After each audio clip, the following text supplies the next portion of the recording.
I'm here with Chris from Divine Chaos. How you doing, mate? I'm very good indeed, mate. Thanks for coming to speak to us. No problem at all. So let's get the interesting stuff out of the way first, I suppose. Friday.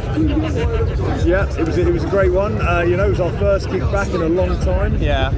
It was a lot of prep for it, but it was a great show. Everyone came out, and it was just so good. It's our first time main stage, so it's pretty special for us. Coupled with everything, everything else that goes along with that. And I was out front, obviously, and it was amazing from out there. You were really tight, and it looked like you hadn't been away. So, how was the prep for it? How hard was it to get together? Because obviously you've had lineup changes and everything as well, haven't you? Yeah, well, it's an interesting one because obviously we have a new bassist. It's his first show. Yeah. Do you know what I mean? So that's always an interesting situation. But prep-wise was okay because we all live in sensible distance to each other, and we were able to put a set together that was going to work. Yeah. We rehearsed a ton. We did a load of pre-production. We met up with the guy who was doing front house for us. Yeah. So that was a big plus because we were able to dial in our sounds. Yeah. So with a quick changeover, he knew what to expect. We knew what to expect. And we had a few technical issues on the first song, but once we sort of ironed those out by the end, it was plain sailing, as they say. Yeah, and obviously that's the first time on the main stage because you played last time on the Sophie, didn't you? Yeah. So that was our second to last gig as well. Yeah, I remember that. Yeah, so I mean the difference must be phenomenal going from over there to over there. Yeah, I mean. It was, we've been coming to this festival so long, so we're so familiar with the main stage from this side. Sophie stage was obviously a great honour to play, and hopefully we play there again in the future as well. Yeah. But it was just, that was our first transition over to the big one, so it was like playing the Sophie stage for us was amazing. Our first time it was in 2016 doing it. And, super nervous, but the gig went great. We pulled the crowd in, and similarly in 2019, we were super stoked with that one because we had Anthrax on the main stage at the same time as us. So to have the crowd that we had, it just meant more. It's not like, we locked out with the crowd, or it was raining so it got packed. It was like, there was a legit great band on the main, and everyone still came out, so that was like, that was extra amazing for us. And am I right in, maybe it's my memory, but were you called in quite last minute for that one? Yeah, 2 days. Yeah, I thought it was. It was a nightmare because it must have been such a nightmare for the guys organising because there was really bad weather. Yeah. So there was a lot of bands coming over on ferries. Yeah. So I would imagine they got all their back line. They didn't want to fly. They just wanted to drive over, which is easy enough normally. But the bad weather basically stopped music on the main stage for about 2 hours. And 3 bands, I think it was 3 bands, weren't able to play Sophie. So that meant that we had to essentially play a lot longer than expected and a little bit later than expected. Obviously it's going that the bands couldn't do it, but it was also great because it gave us time to get prepared and really put a good show. So brilliant. And obviously lockdown this weekend feels like it's never happened for most of us. If we've been here all weekend, it's really strange to come back and be like all this. But of course you guys released your album as well. I know, that's an interesting point because initially we were like balls deep in the prep for that, like getting the mix together and everything when COVID hit, and you're sort of thinking, is this going to be good or bad?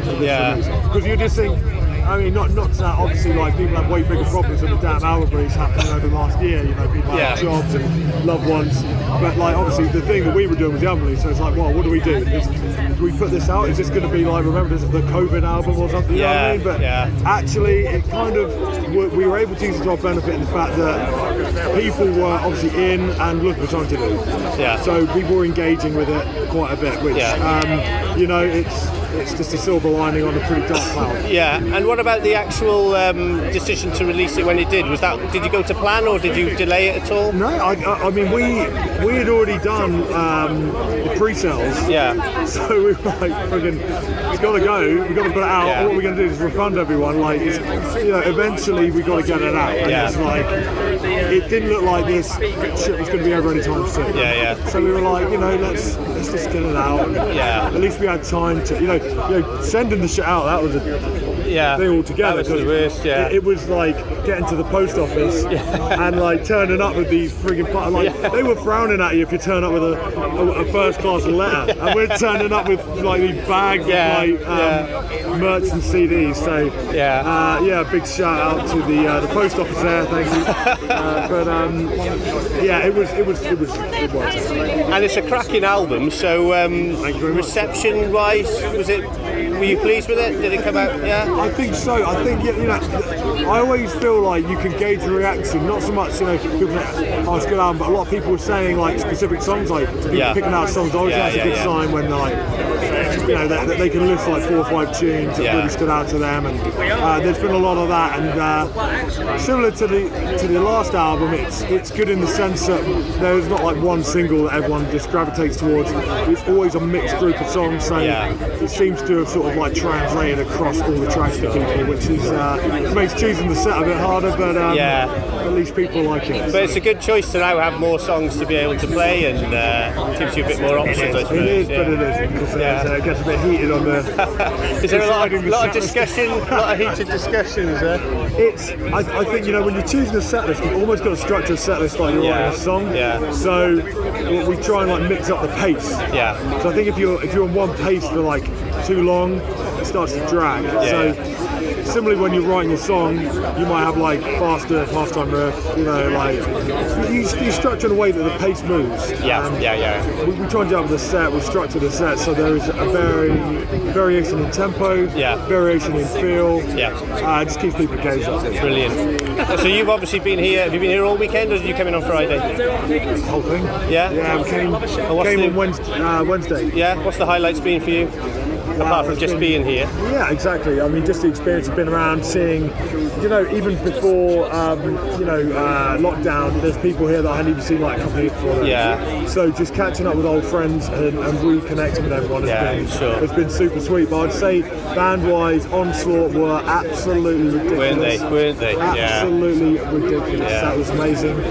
Beholder were great. It was good to see them, because I didn't think I'd get a chance to see them again. Just come from seeing Bleed Within. They were great. Creator, amazing. Saw Bloodstock Dawn this morning. They were really good. And he's done really well, Josh, because he's drafting in musicians all over the place. I know. But funny enough, our old drummer James, he drums for them, and obviously he's stuck over in. He's over in Poland, so getting over. He's over with Vader. He's got decap now, decapitated. So it's just a bit of a logistical nightmare. But he really stepped up. In fact, that's probably one of the best I've seen him play. Don't tell James, right?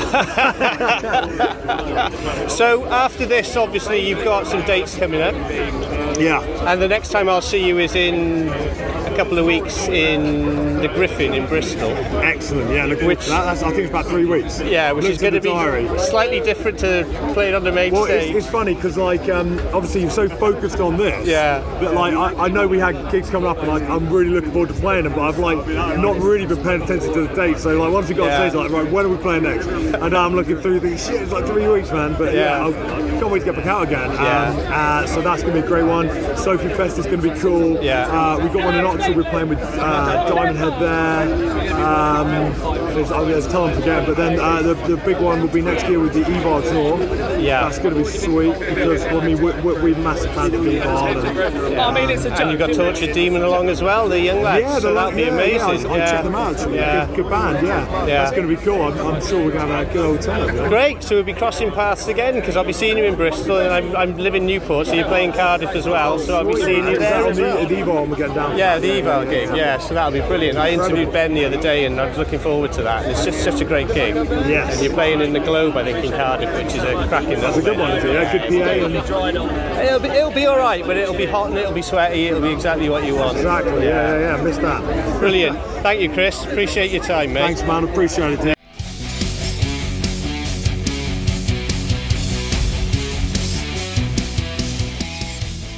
Thanks for listening. Make sure you keep up to date with future episodes by subscribing to our channels. For more information on this podcast, or for all the latest music news, reviews, interviews and more, head over to our website www.therazorsedge.rocks.